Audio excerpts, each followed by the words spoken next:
Ajay Kumar Arora sir, principal of Ramakrishna school. क्या वो मेरे को रोज खाना दे रहे हैं, कपड़े दे रहे हैं, क्या दे रहे हैं? मेरी कविता अच्छी लगती है तो मैं कविता को प्यार कर सकता हूँ। ये कविता किसी लड़की का नाम नहीं है। तो सर मेरा सवाल है, क्या आपने डेटिंग कल्चर के बारे में सुना है?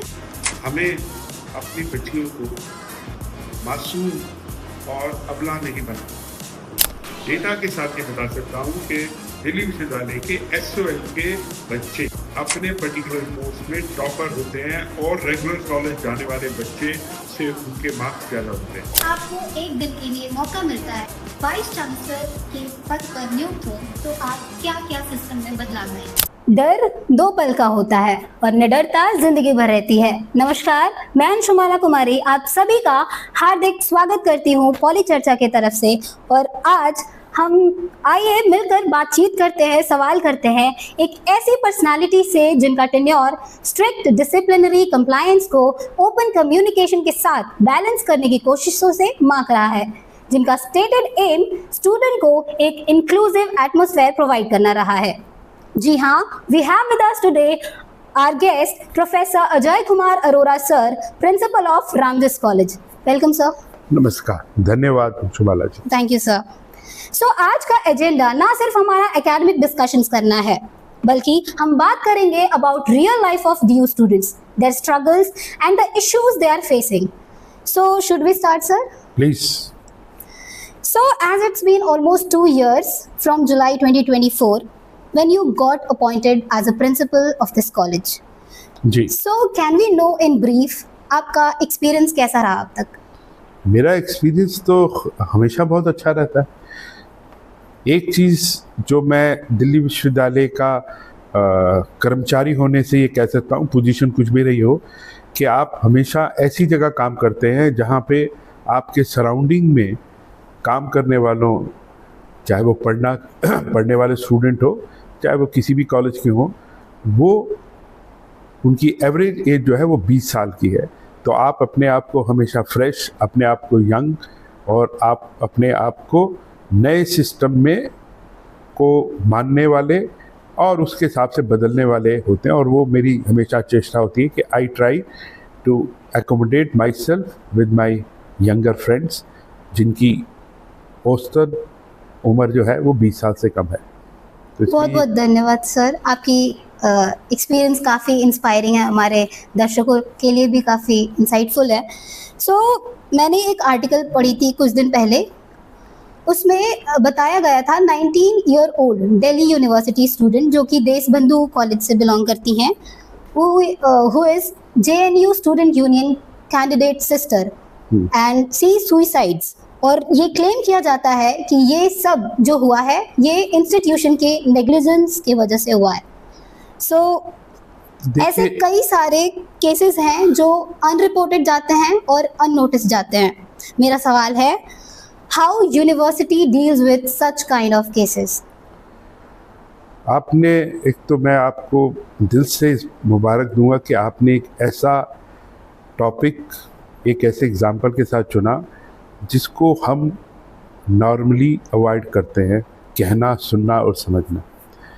मुझे लगता है कि आपने अगर साफ शब्दों में कहा होता कि जो आज की जनरेशन, या कहा जाए आज की जनरेशन नहीं, हर जीवित व्यक्ति की मेंटल स्टेट, यानी कि उसको जो मेंटल स्ट्रेस है वो कैसे उसकी परफॉर्मेंस में रिफ्लेक्ट होता है। ये सिर्फ चीज़ आप, ठीक है, एज ए स्टूडेंट आपने ये एग्जांपल दिया स्टूडेंट्स का, लेकिन ये एक बहुत बड़ा मुद्दा है जो कि सिर्फ स्टूडेंट्स के लिए नहीं है, सबके लिए। वापस आता हूँ आपके इस क्वेश्चन के लिए। मैं मानता हूँ कि किसी परिवार, किसी समाज और किसी इंस्टीट्यूशन में अगर इस तरह की समस्या है, परिवार में भी होती हैं, तो वो अगर परिवार, समाज या इंस्टीट्यूशन में ऐसा एटमॉस्फेयर नहीं है कि आप अपनी मन की व्यथा दूसरों से बता सकें, तो ये चीज़ें समाज में, घर में और इंस्टीट्यूशन में रहेंगी। अगर किसी बच्चे, हाँ, सॉरी टू इंटरप्ट, हम ये ऐसा इसीलिए हो रहा है क्योंकि बच्चे अपने आप को एक्सप्रेस नहीं कर पा रहे हैं। तो मेरा सवाल है, यूनिवर्सिटी क्या कर रही है, कैसे बच्चों को मोटिवेट कर रही है, एनकरेज कर रही है कि वो अपने चीज़ों को, अपने अंदर की चीज़ों को बाहर लाए ताकि वो खुद भी रिलीफ फील कर पाए और आगे बढ़ सकें? देखिए, मूलभूत क्वेश्चन ये है कि अगर हम सिर्फ अपने आप को कन्फाइंड करें कि बच्चा किसी ऐसी अवस्था जो कि मानसिक रूप में ज़्यादा है, अगर वो हमारे किसी शिक्षा संस्थान के कार्यशैली या कोर्स मटेरियल या उससे कोई मिलती जुलती चीज़ की वजह से है, तो उसका सलूशन या उसको डील करने का बहुत आसान तरीका या एक तरीका ये हो सकता है कि हम कम्युनिकेशन रखें। इसलिए मैंने कहा कि जब आपने ये प्रॉब्लम की बात की, ये प्रॉब्लम सिर्फ स्टूडेंट्स के लिए नहीं है, समाज में, घरों में भी है। ये तब आती है कि जब हम बता ना सकें। बताना हमेशा कम्युनिकेशन होता है, यानी कि जब दो या दो से ज़्यादा व्यक्ति एक दूसरे से बात करते हैं। अगर मेरे मन में कोई व्यथा है या मेरे मन में कोई प्रॉब्लम है, जब तक कि मैं किसी को बताऊंगा नहीं, वो शायद सामने वाला उसका सलूशन निकाले ना निकाले, लेकिन कम्युनिकेशन होगा तो उस दर्द की इंटेंसिटी थोड़ी कम हो जाएगी। तो मुझे लगता है कि समाज में जो भी है, और इवन एजुकेशन इंस्टीट्यूशन में, ये सिर्फ कॉलेज के प्रोफेसर, प्रिंसिपल की मोरल जिम्मेवारी नहीं, ये हम सब की जिम्मेवारी है कि जब भी हम जहाँ पे भी हो, अपने साथ में एक ऐसा एटमॉस्फेयर करें कि सामने वाला आपसे बात कर सके। जब वो बातचीत होगी तो उसमें उसकी जो पर्सनल कहीं प्रॉब्लम है या प्रोफेशनल प्रॉब्लम है, वो आपसे या दूसरों से शेयर करेगा, और धीरे धीरे हमारी अंडरस्टैंडिंग इतनी अच्छी हो जाएगी कि हम वो प्रॉब्लम या तो उसका सलूशन निकाल देंगे। अगर किसी प्रॉब्लम का सलूशन नहीं निकलता तो वो कम से कम उसका दर्द बांटने से कम हो जाएगा। तो ये सिर्फ एजुकेशन इंस्टीट्यूशंस के लिए नहीं है। आपके माध्यम से मैं हर समाज के व्यक्ति को कहूँगा कि संवेदनशील होना बहुत ज़रूरी है। दूसरे की बात सुनिए और ऐसी परिस्थितियाँ बनाएं कि दूसरा आपसे बात कर सके। तो कम्युनिकेशन हो, अर्थात हम एक दूसरे से बात कर सकें, बात सुन सकें, और चेष्टा उसके बाद होती है कि हम उस प्रॉब्लम का कहीं सलूशन निकाल पाए। सर, बहुत अच्छी बातें कही आपने, थैंक यू सो मच। कि कम्युनिकेशन जो है एक ब्रिज बिल्डअप करता है जिसके वजह से स्टूडेंट्स अपने आप को एक्सप्रेस कर पाएँ। बहुत बहुत धन्यवाद। हम आगे बढ़ते हैं। एक न्यू इंडियन एक्सप्रेस में एक आर्टिकल छपा था 17 अप्रैल 2026 को। उसमें लिखा था, आरटीआई के मुताबिक डीयू ने रिकॉर्ड किया है just 6 sexual harassment complaints between 2023 to 2025, 2 2023 से 24 के बीच में और 4 2024 और 25 के बीच में। और इस आर्टिकल को देख के ये सवाल उठता है about ICC, internal complaint committee, और इनका क्या स्थिति है यूनिवर्सिटीज़ में। मेरा सवाल ये है, क्या क्योंकि केस में गिरावटें आई हैं तो क्या कैंपस सेफ हो गया है या रिपोर्टिंग सिस्टम फेल हो रही है? पुनः आपको मैं मुबारक दूंगा, सिर्फ इसलिए नहीं कि आपने क्वेश्चन पूछा मेरे से, आप इस तरह की बात के बारे में सोच के पूछने की हिम्मत करते हैं। Thank you sir. इसके दो पहलू हैं। एक पहलू तो मैं व्यक्तिगत रूप से कहूँगा as a father of 2 young daughters, दूसरा as a head of the institution. 2015 में सेंट्रल गवर्नमेंट ने अपना एक एक्ट निकाला, और जिसका स्वरूप उस सेंट्रल एक्ट के हिसाब से यूजीसी ने वही एक्ट को थोड़ा सा वर्किंग वे में किया, जिसको हम कहते हैं posh, that is prevention of sexual harassment at work place. आप ये कह रहे हैं कि दिल्ली विश्वविद्यालय में 4 या 6 केस, तो इसका मतलब ये है कि हम सिर्फ बात कर रहे हैं दिल्ली विश्वविद्यालय की, और हर इंस्टीट्यूशन में इस तरह की स्थितियां होती हैं। समाज, मेरा सवाल था कि क्या डीयू कैंपस अब वाकई सेफ हो चुका है, क्योंकि गिरावटें आ रही हैं कंप्लेंट्स में। देखिए, अगर आप मुझे पूरा बोलने दें तो शायद आप मैंने इसीलिए वर्ड बोला, it is prevention of sexual harassment at work place, यानी कि आप कैंपस के अंदर हरासमेंट होती है। हम परिस्थिति की बात करेंगे, कैंपस सेफ है, कैंपस सेफ और सेक्सुअल हरासमेंट के केसेस किसी कैंपस या किसी इंस्टीट्यूशन के अंदर होने में उसमें थोड़ा सा फ़र्क हो जाता है। अर्थात सड़क पे मैं चल रहा हूँ या चल रही हूँ, अगर हम बच्चियों का एग्जाम्पल लें, और चलते हुए किसी आदमी ने या किसी व्यक्ति ने उसको कुछ ऐसा कहा या फिज़िकली उसको इस तरह से बिहेव किया जो कि आप हरासमेंट की डेफिनेशन में आ जाते, वो एक हरासमेंट है।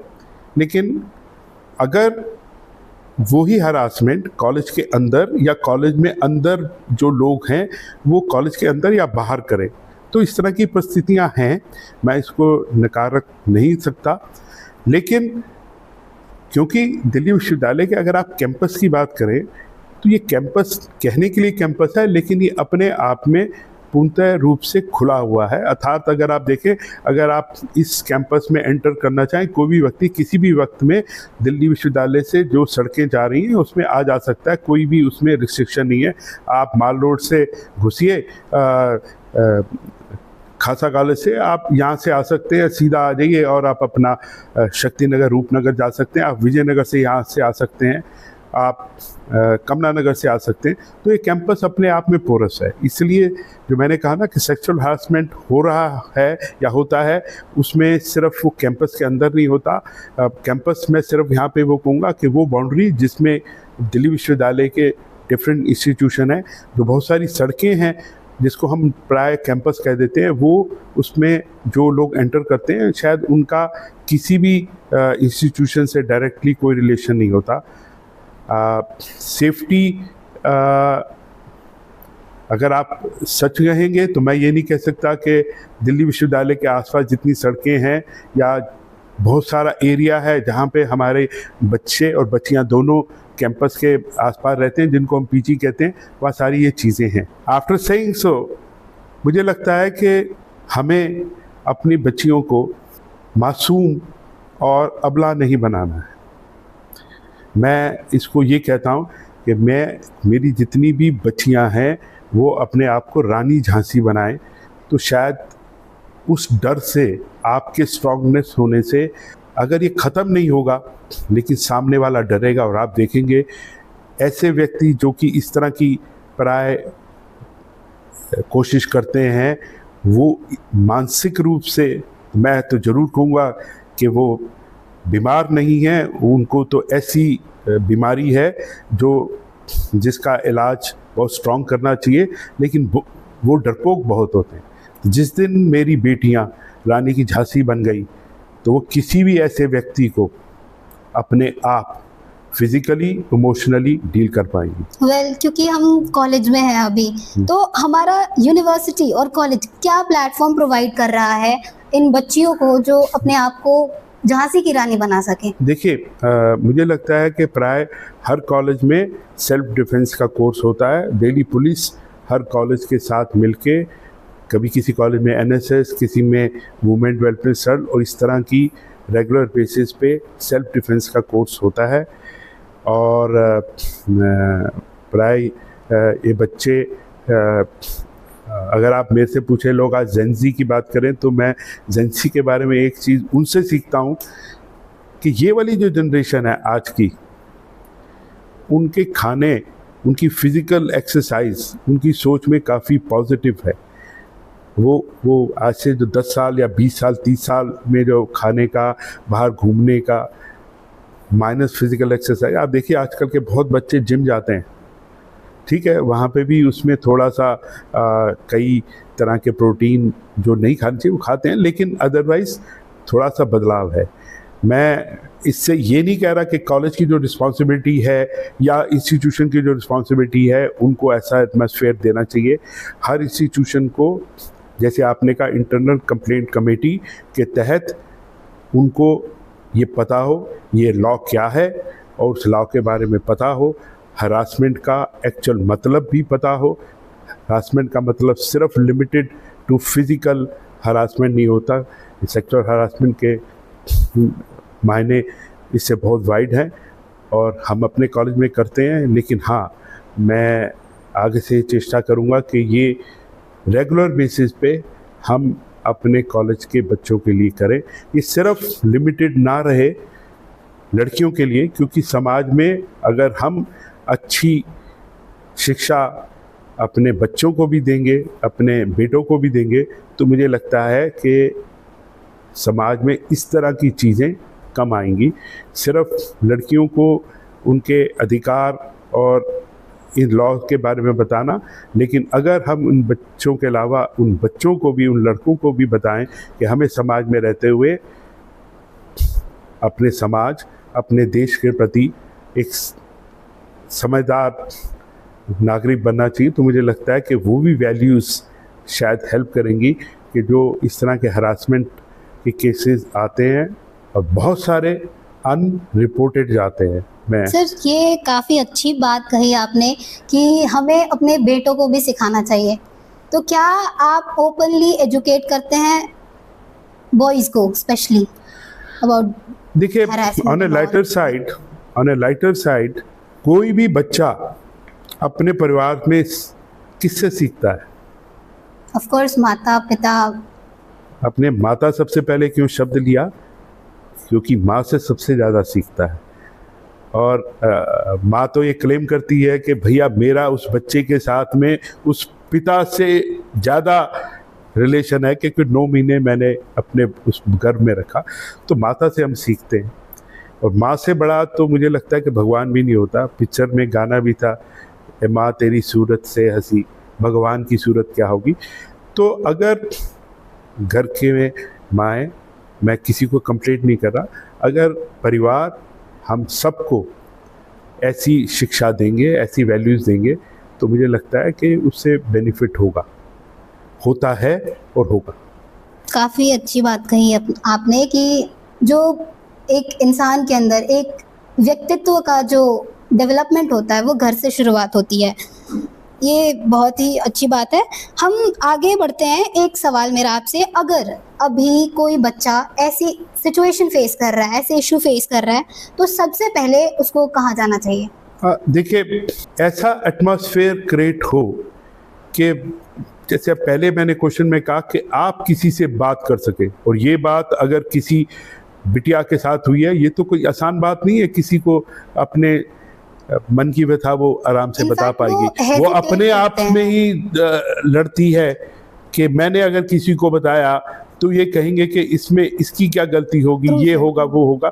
तो सबसे पहले तो वो अपने आप से लड़ती है कि मेरे से क्या गलती हुई, मैंने ऐसा क्या कर दिया। उसके बाद में उसको ये होता है कि अगर मैं किसी को कहूँगा या कहूँगी तो शायद मेरे से पूछा जाएगा कि तूने ये किया होगा, तूने ऐसे किया होगा, तूने शायद तेरी बॉडी लैंग्वेज, तेरी बातचीत से दूसरे को ऐसे लगा हो। मुझे लगता है कि हमें समाज में सेंसिटिविटी लानी पड़ेगी। आपने सबसे पहला जो क्वेश्चन पूछा था और जो मैंने लास्ट बात कही, इन दोनों को मिला के मैं बात करता हूँ। कम्युनिकेशन बहुत इम्पॉर्टेंट है। जब उसे पता होगा मेरे साथ में रहने वाला मेरी क्लासमेट या इवन क्लास में लड़का भी हो सकता है। कई लड़के आप देखेंगे समाज में वो ऐसे रिएक्ट करते हैं कि सड़क पे चलते हुए किसी महिला के साथ या किसी लड़की के साथ जिस तरह से हो, वो इस तरह से बिहेव करते हैं जैसे उनकी अपनी बहन के साथ कुछ हुआ। मैं ये नहीं कह रहा कि समाज में सब लोग खराब हैं, लेकिन ये सेंसिटिविटी आए।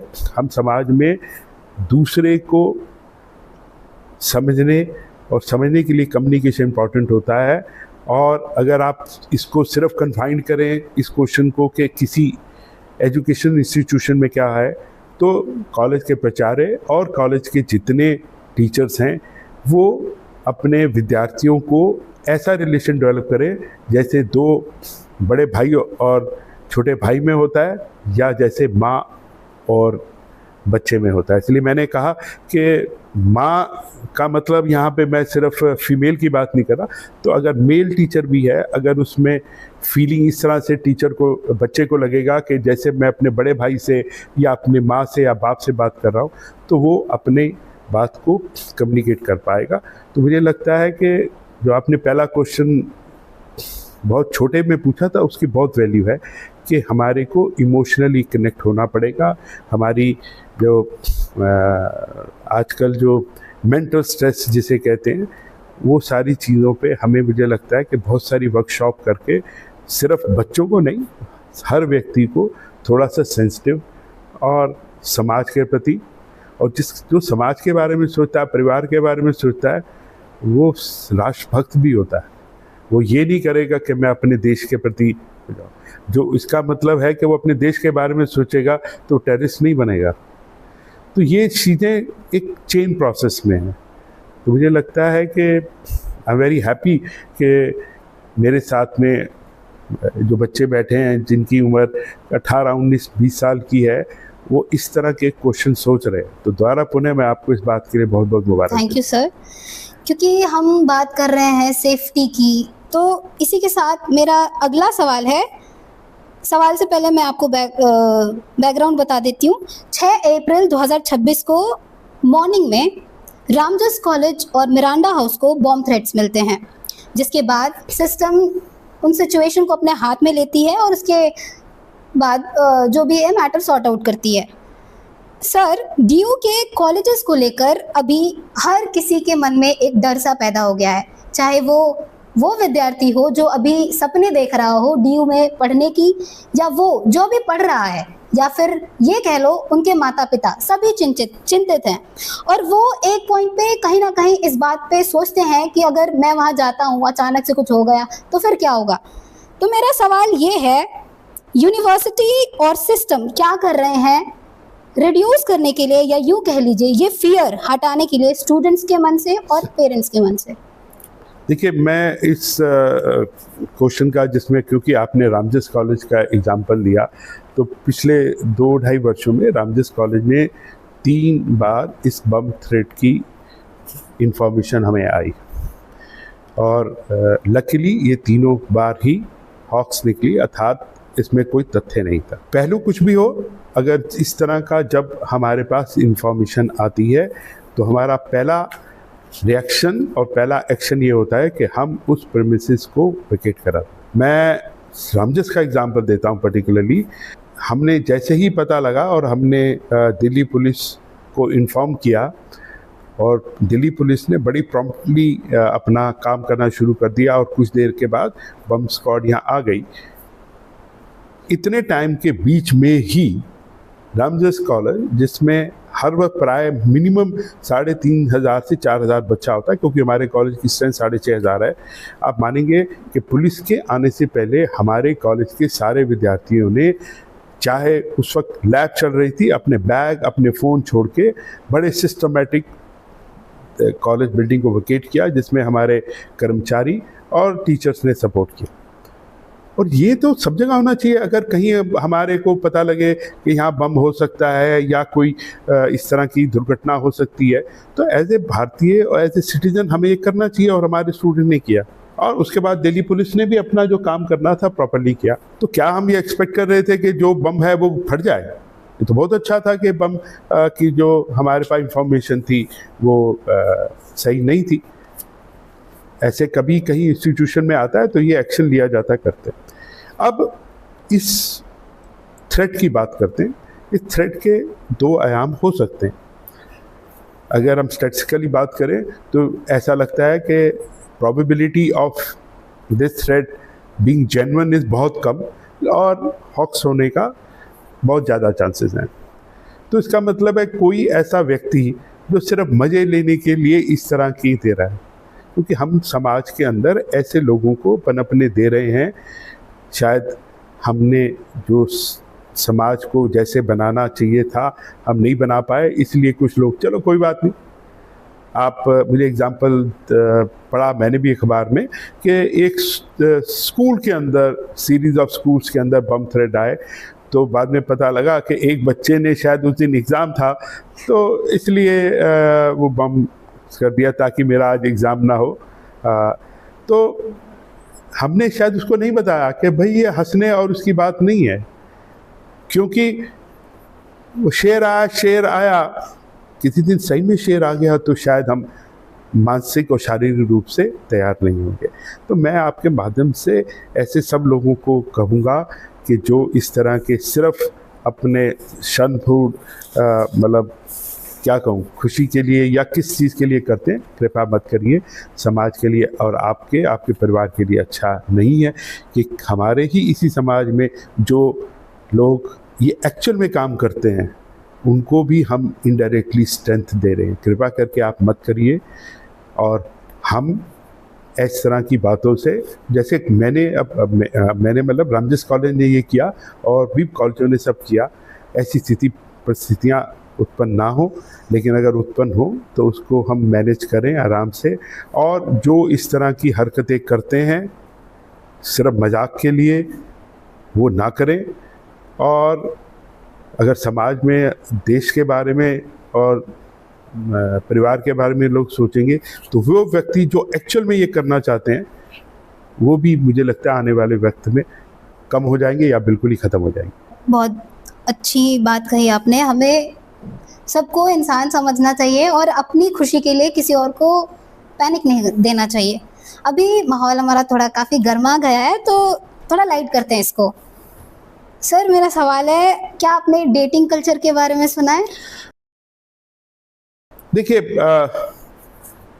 आप ऐसे व्यक्ति से ये ऐसा क्वेश्चन पूछ रहे हैं और आप रिएक्ट कर रहे होंगे कि मेरे चेहरे पे या तो हंसी आएगी या गुस्सा आएगा। मैं हमेशा मानता हूँ कि आप जो भी कुछ करें उसमें आपको खुशी मिले, और जिस काम में आपको खुशी मिलेगी वो काम आपके लिए अच्छा होगा। अब डेटिंग ऐप्स हैं, अगर आप देखिए एक सही था या गलत था, एक पिक्चर बनी थी अनारकली और मधुमती, तो उसमें तो आपने लव स्टोरी दिखाई थी, गलत या सही थी, और भी लव स्टोरीज होंगी। अब उसका स्वरूप बदल गया, आप उसे डेटिंग ऐप कह रहे हैं, ठीक है। ये सारी चीज़ें आती हैं व्यक्ति विशेष की अपनी सोच, अपने संस्कार, अपने से। मैं अगर यहाँ कुछ कहूँगा क्योंकि वो मेरी सोच से अलग होगा और मैं उसको क्रिटिसाइज़ करूँगा, ये अच्छा नहीं होगा। मैं समझ सकता हूँ कि आप इसका जो आंसर सुनना चाहते हैं वो मैं शायद उस शब्दों में नहीं कहूँगा या नहीं कह सकता क्योंकि मैं ऐसा सोचता नहीं। लेकिन अगर आप किसी को आपको कोई चीज़ अच्छी लगती है तो आपको अच्छी लगती है, लेकिन उस वजह से मेरे परिवार, मेरे समाज में मेरी उस अच्छे लगने से बहुत सारे लोगों को दुख हो रहा है, तो मुझे शायद कहीं ना कहीं उस चीज़ के बारे में सोचना चाहिए कि मेरी शन या मेरी कुछ खुशियों के लिए अगर मैं अपने परिवार, अपने समाज और अपने देश के लिए कुछ गलत कर रहा हूँ तो मुझे दोबारा उन चीज़ों के लिए सोचना चाहिए। इसमें डेटिंग ऐप भी हो सकती है। ओके, आपके अनुसार लव और रिलेशनशिप्स जो स्टूडेंट्स हैं और फेस कर रहे हैं, इन सब चीज़ों को फेस कर रहे हैं, तो क्या ये स्टूडेंट को डेविएट कर रहा है उनके सेंट्रल एम से, और या ये सपोर्ट कर रहा है उन्हें मेंटली, ताकि वो मेंटली स्ट्रांग रह सकें? देखिए, मुझे लगता है कि आपने पहले क्वेश्चन और दूसरे क्वेश्चन में जो आप सोच रहे हैं वो बहुत छोटा सा आयाम सोचते हैं।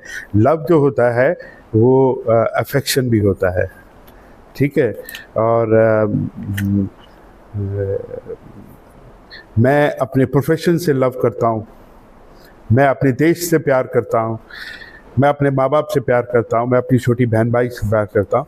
और जो शब्द आप सुनना चाहते हैं कि मुझे कोई व्यक्ति विशेष प्रेमी के रूप में या प्रेमिका के रूप में अच्छा लगता है, ये आपकी पर्सनल चीज़ हो गई। लेकिन आपको बार बार ये कहूँगा कि आप जो भी करना चाहते हैं, जंगल में नहीं रह रहे, हम समाज में रह रहे हैं। मुझे लगता है कि इस वक्त में इस माध्यम से जंगल राज और समाज की बात करूं तो थोड़ा अच्छा नहीं होगा, बहुत वेल डिफाइंड है। इसलिए बहुत सारी चीज़ें आपको खुद अपनी बाउंड्री डिफाइन करनी पड़ती हैं, आपको अपनी लक्ष्मण रेखा खुद डिफाइन करनी पड़ती है। अगर आपको प्यार करना है, देश के प्रति प्यार कर सकते हैं। मुझे कविता अच्छी लगती है तो मैं कविता को प्यार कर सकता हूँ। ये कविता किसी लड़की का नाम नहीं है, घबराइएगा नहीं। सो आप इसको बहुत छोटा मायने मत लीजिए। बहुत से लोग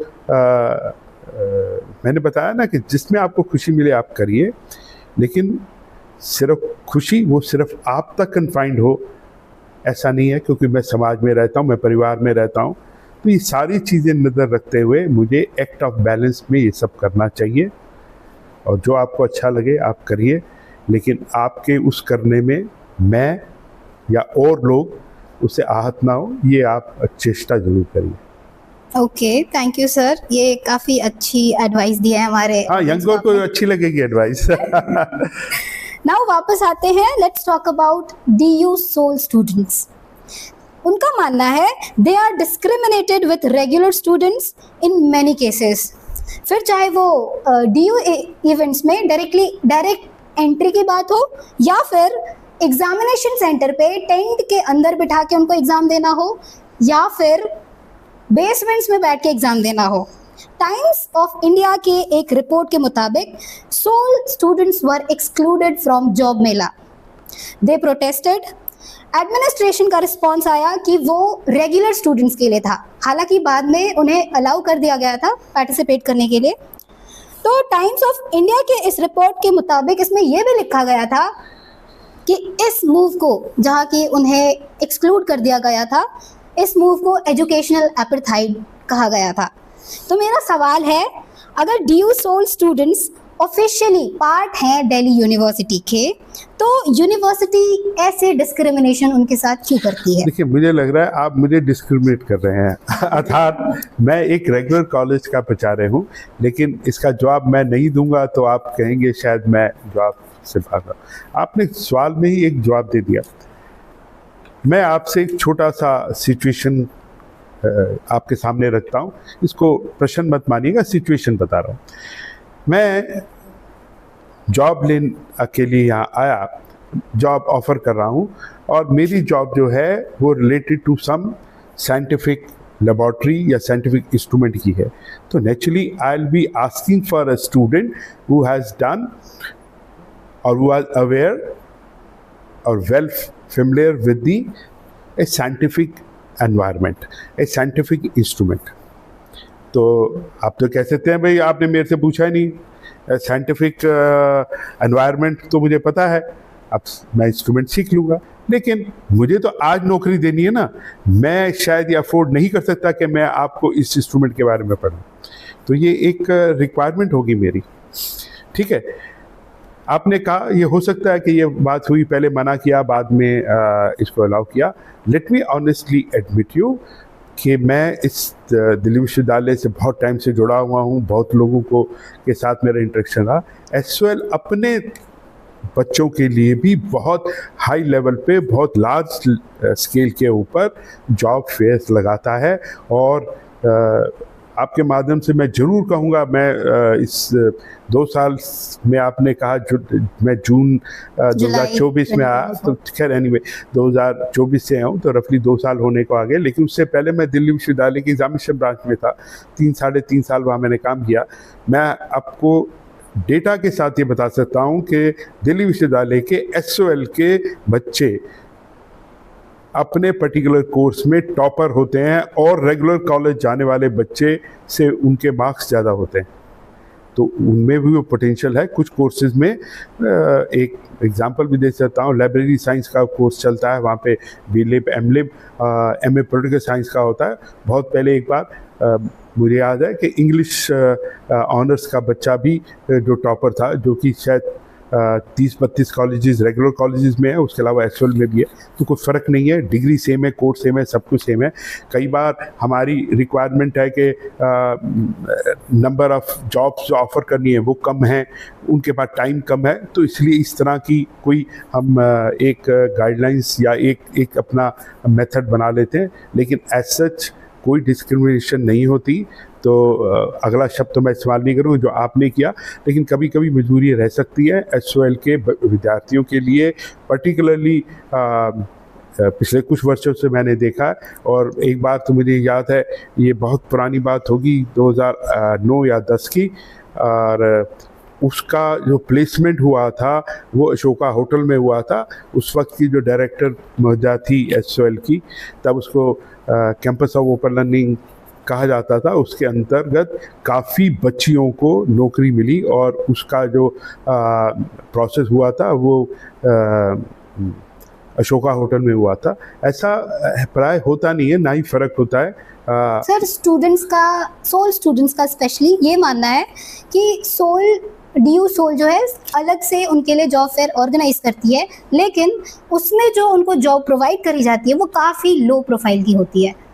देखिए, आप में से कोई भी पैदा भी नहीं हुआ होगा, दिल्ली दूरदर्शन पे एक प्रोग्राम आता था और शायद ये वो वक्त था कि जब, जिसे आप सीरियल कहते हैं, वो तब शुरुआत हुई थी। उस सीरियल का नाम था हम लोग, और उसके सूत्रधार जो थे तब के बहुत बड़े आर्टिस्ट अशोक कुमार जी होते थे, और बड़ा अच्छा वो सीरियल था।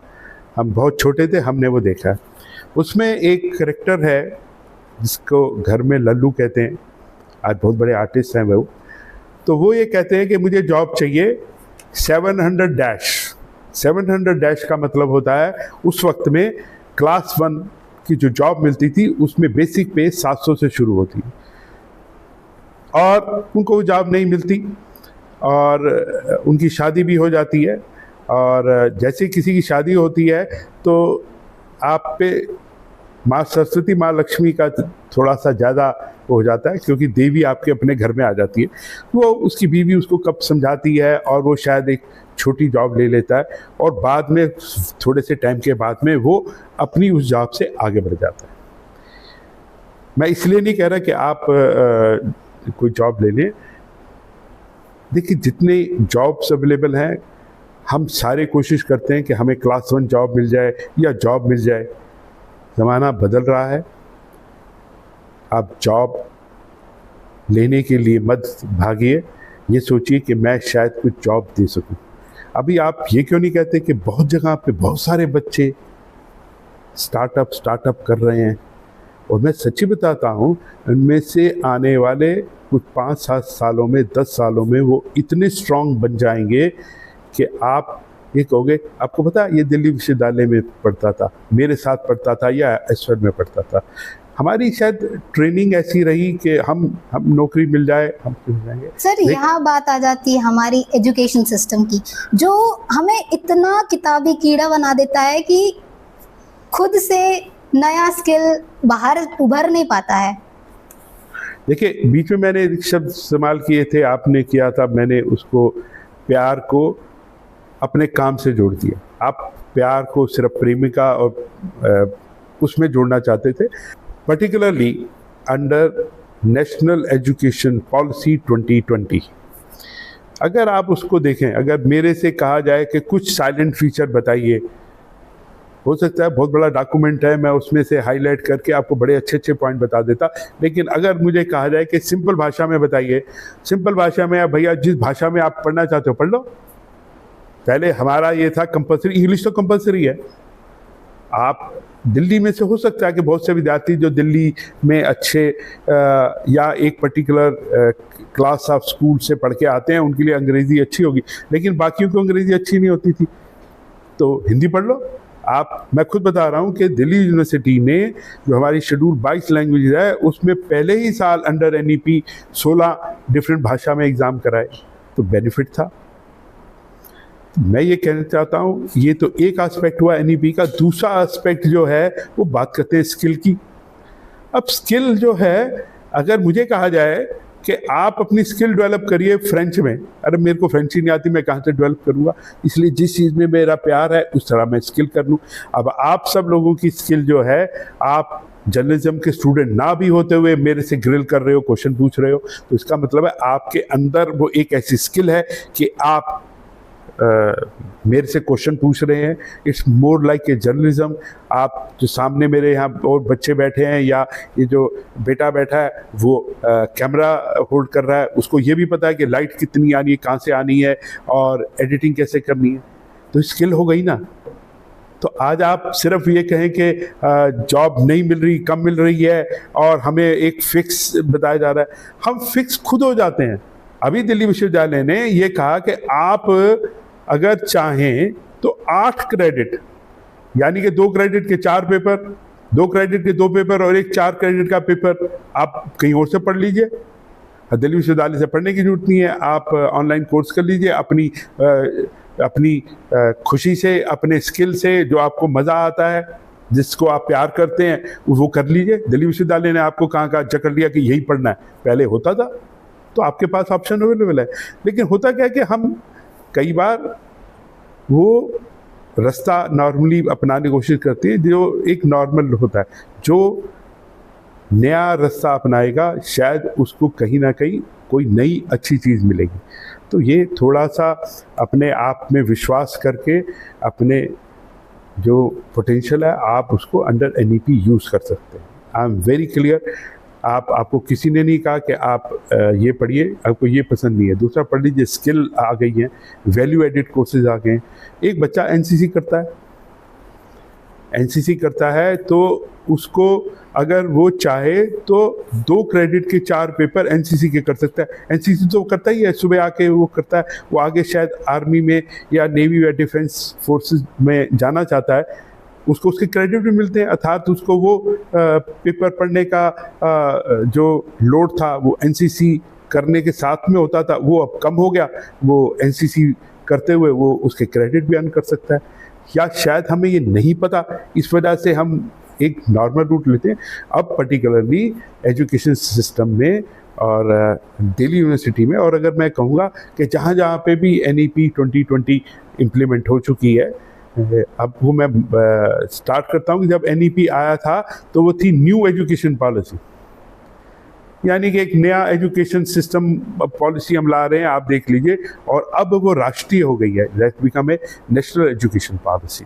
ठीक है, उसमें बहुत ही फ्लेक्सिबिलिटी है, आप अपने हिसाब से कर सकते हैं, आप अपनी स्पीड से कर सकते हैं।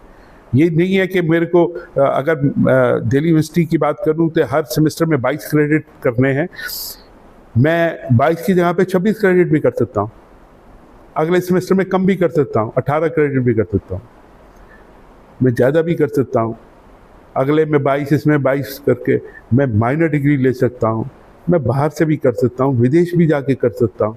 हाँ, अब जब विदेश जाने की बात होगी और आप एक सेमेस्टर रहेंगे तो कृपया करके अपनी जेब और अपने बजट को जरूर देख लीजिएगा। ये मत कहिएगा प्रिंसिपल साहब ने कहा था रामजस के कि आप बाहर चले जाइए, डिपेंडिंग अपॉन योर रिसोर्सेज। आप मतलब मैं ये कह रहा हूँ कि ये फैसिलिटी, ये ऑप्शंस आपके पास अवेलेबल हैं। कृपया करके आप अपने टीचर्स, अपने उन लोगों को जिनको इसके बारे में पता है, जैसे अब आपको पता लग गया, आपके माध्यम से मुझे लगता है आप बहुत सारे और बच्चों को पता लग जाएगा। बहुत फ्लेक्सिबिलिटी है, आप अपने स्पीड से, अपनी चॉइस से, अपने इंटरेस्ट से पढ़ सकते हैं। और अगर सिंपल भाषा में करूँ, you can design your own degree. वो ख़त्म हो गया कि हम वो किताब दे दी और यही पढ़नी है, और उसके भी अपने फ़ायदे थे। अगर आप थोड़ा सा अलाउ करें मुझे जाना कि स्कूल में जाते हैं बच्चे, कहते हैं जी वो किसी प्राइवेट स्कूल में पढ़ रहे थे, वहाँ पे 5,000 10,000 की किताबें खरीदनी है, ये भी आप सुनते होंगे। लेकिन अगर आप देखें सरकारी स्कूल जितने हैं या सेंट्रल स्कूल जितने भी हैं, वो कहते हैं NCERT की किताबें पढ़ें। एज ए टीचर मैं आज आपको बता रहा हूँ कैमरे पे कह रहा हूँ कि जो भी NCERT की किताबें लिखी जाती हैं वो नॉर्मली बहुत अच्छी, स्कॉलर वर्क एकेडमिकली बहुत अच्छा होता है, बड़ा रिगरस होता है। गलतियाँ हो सकती हैं, मैं उसमें नहीं जाऊँगा, लेकिन नॉर्मली वो किताबें अच्छी होती हैं। तो अब ये हमारे पे डिपेंड करता है कि हमने गलत रास्ता ले लिया, तो रास्ते की गलती नहीं है, हमारी चॉइस गलत थी। एक बच्चे ने नया रास्ता लिया, उसने कोई नई चीज़ पाली, हमें उसकी मेहनत समझ नहीं आई, हमें उसकी उस वक्त रिस्क लेके वो काम करने की शायद नहीं समझ आई। बाद में कहते हैं नहीं वो उसको ये हो गया। आपको भी ये चॉइस मिली है, तो ये मत कहिए कि हम सिर्फ एक फिक्स सिस्टम की बात कर रहे हैं। There are lot of options available presently. आप स्किल अपनी डेवलप कर सकते हैं, आप वैल्यूज़ कर सकते हैं। ठीक है, लोग कहते हैं कि जिसने गीता आप पढ़ लीजिए तो बहुत कुछ है, तो हमने तो उसको कोर्स वर्क में ला दिया। अब कोई कह सकता है मैं नहीं पढ़ना चाहता, मत पढ़िए भैया गीता, आपके लिए योगा है, आप योगा पढ़ लीजिए। आप फिटनेस के लिए आप पढ़ सकते हैं, आप कन्वेंशनल भी पढ़ सकते हैं। तो बहुत सारी चॉइस है आपके पास, आप ज़रूर इसको पहले समझिए और थोड़ा सा एक फिक्स सिस्टम से बाहर निकलिए। आप बहुत कुछ सीख सकते हैं और सिखा भी सकते हैं। थैंक यू सर, आपकी एडवाइस हमारे ऑडियंस को काफी अच्छी लगेगी। देखिए, कृपया करके इसको एडवाइस मत मानिएगा, ये मेरी भाव है।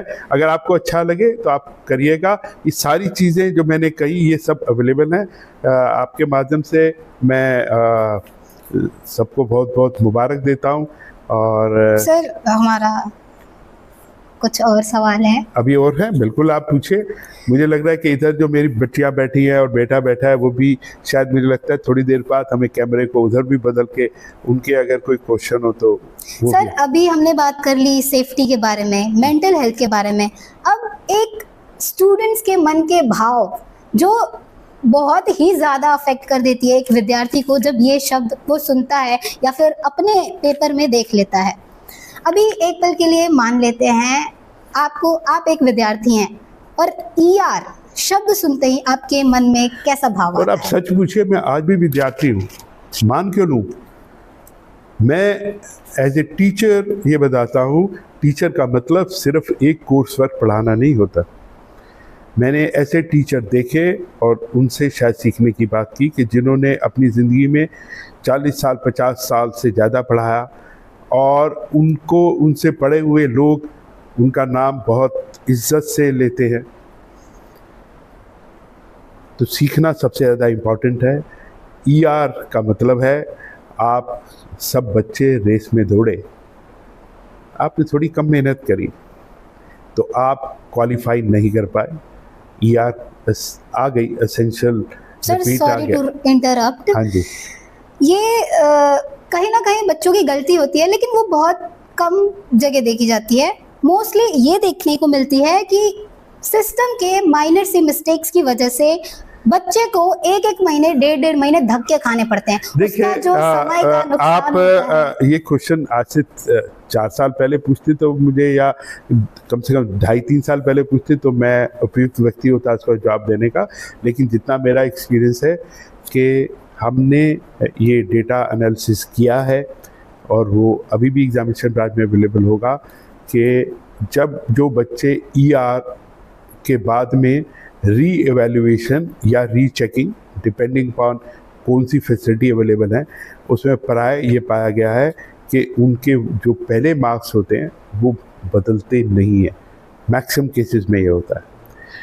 अब आपने ये कहा कि वो 1.5 महीना 2 महीना लगा, हो सकता है किसी केस में लगा, अदरवाइज रीवैल्यूएशन प्रोसेस होता है।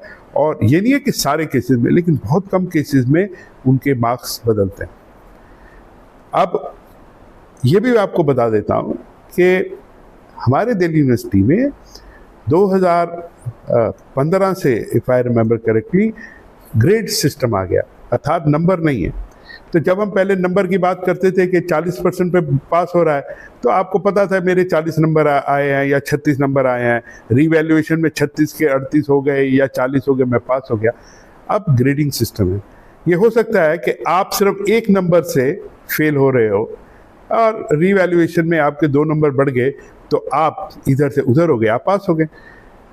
लेकिन ये भी हो सकता है कि नंबर तो आपके 5 बढ़े, लेकिन एक ग्रेड की रेंज जो होती है प्राय 10 नंबर की होती है और आप 0 पे थे तो आप 5 पे आए, अभी भी 10 क्रॉस नहीं कर सके। देखिए आपका जंप 5 का था। तो ये ग्रेडिंग सिस्टम भी है जो प्राय बच्चे नहीं समझ पाते। दिल्ली यूनिवर्सिटी में जो ग्रेडिंग सिस्टम है और रिलेटिव ग्रेडिंग सिस्टम है, तो हमें लगता है कि हम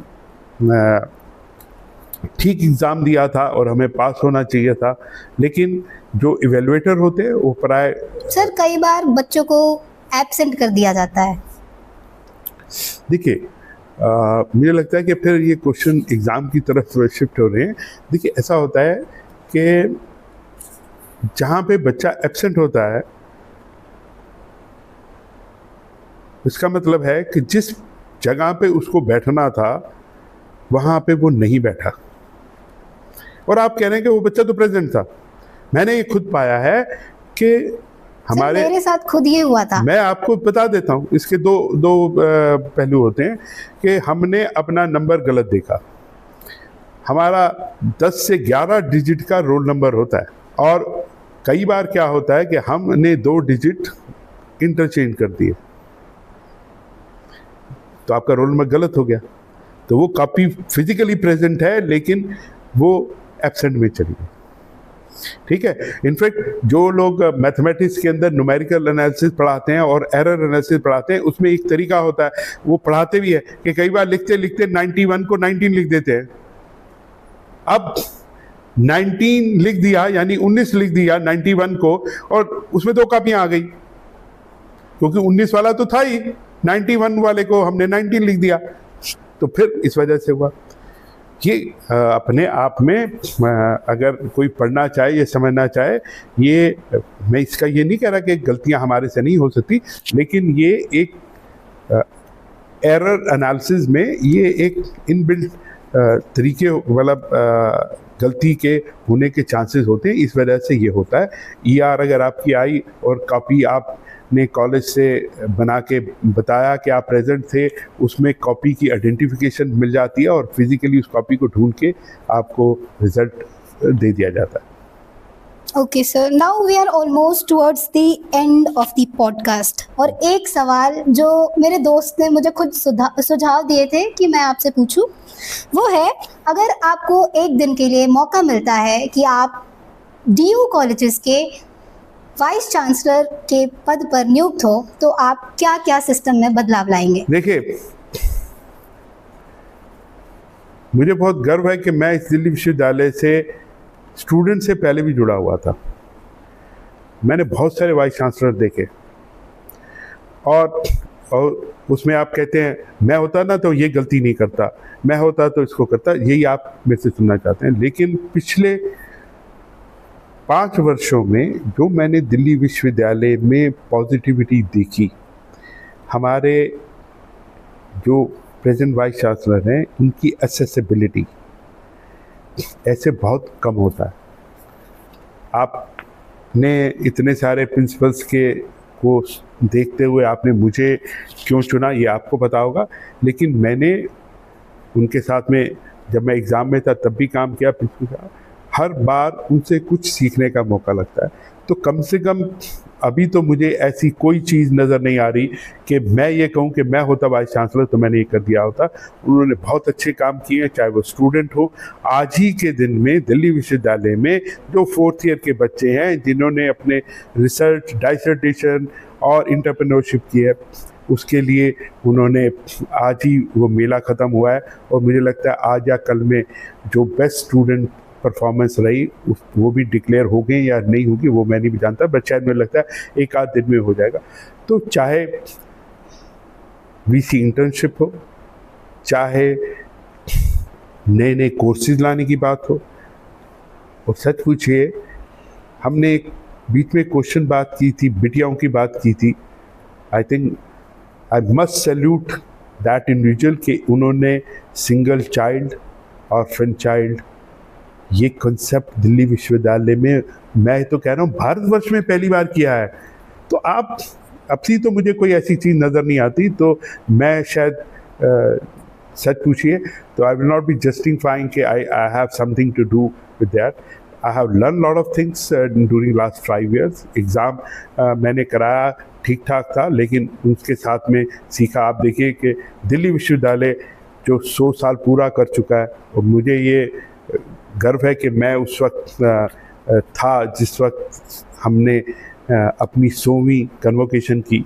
अब आप ये देखिए कि पहली बार 100 साल के बाद में हमने अपनी डिग्री में, मैंने कहा ना माँ का नाम दिया। I think this individual has, मतलब आप सोच ही नहीं सकते। मैंने बताया ना बिटियों के लिए क्या किया, सिंगल चाइल्ड के लिए एडमिशन दिया, और कोई मत ये कहे कि हमारी सीट उसको दे दिया। उन्होंने कहा ये ऊपर से होंगी, सुपर न्यूमेरिक कहते हैं, उन्होंने ऑर्फन चाइल्ड के लिए दिया। अब आप में से एक बच्ची कह रही थी फीस का स्ट्रक्चर, उसके बारे में भी मैं बताऊंगा हमारे वाइस चांसलर ने क्या किया। एग्ज़ाम में उन्होंने मदर का नाम डिग्री में दिया। उसके बाद में आप ये देखिए कि हम 100 साल में गाउन पहनते थे जिसे कन्वोकेशन ड्रेस कहते हैं, वो बदली। हम आज भी कहीं ना कहीं अंग्रेज़ों की छत्र छाया में रह रहे थे, वही काला हुड पहन रहे थे। क्यों पहनते थे मुझे नहीं समझ आई। 100 साल में किसी को नहीं लगा अरे छोड़ दो ना अमेरिकन को, अरे कहीं तो अपना भारत, मैं इंडिया भी नहीं कहता हूँ, भारत दिखे, मैं दिखूं, हम दिखें, वो किया। तो आई थिंक बहुत कुछ सीखने की बात है। बीच में किसी ने शुरू में किसी को पूछा फीस का, कहते कोई बात नहीं, फीस चाहिए क्योंकि आजकल का इंफ्रास्ट्रक्चर चाहिए, लेकिन जो बच्चा वो फीस नहीं दे सकता, उन्होंने उस बच्चों को पूरी की पूरी फीस भी वापस करी। तो आई थिंक इस वक्त दिल्ली विश्वविद्यालय, यहाँ किसी और विश्वविद्यालय में होता तो वहाँ मैं, जो दिल्ली विश्वविद्यालय में ये 5 साल में हुआ, मैं शायद वहाँ जाके वो करता, ये चीज़ इम्प्लीमेंट करता। बट दिल्ली विश्वविद्यालय ने पर्टिकुलरली पिछले 5 वर्षों में बहुत सारी ऐसी यूनिक और स्टूडेंट सेंट्रिक और पर्टिकुलरली बिटियाओं के लिए किया। जब एक वो कहते हैं ना, बिटिया बचाओ बिटिया पढ़ाओ, और हमारे वाइस चांसलर साहब कहते हैं कि वो आदमी तो बहुत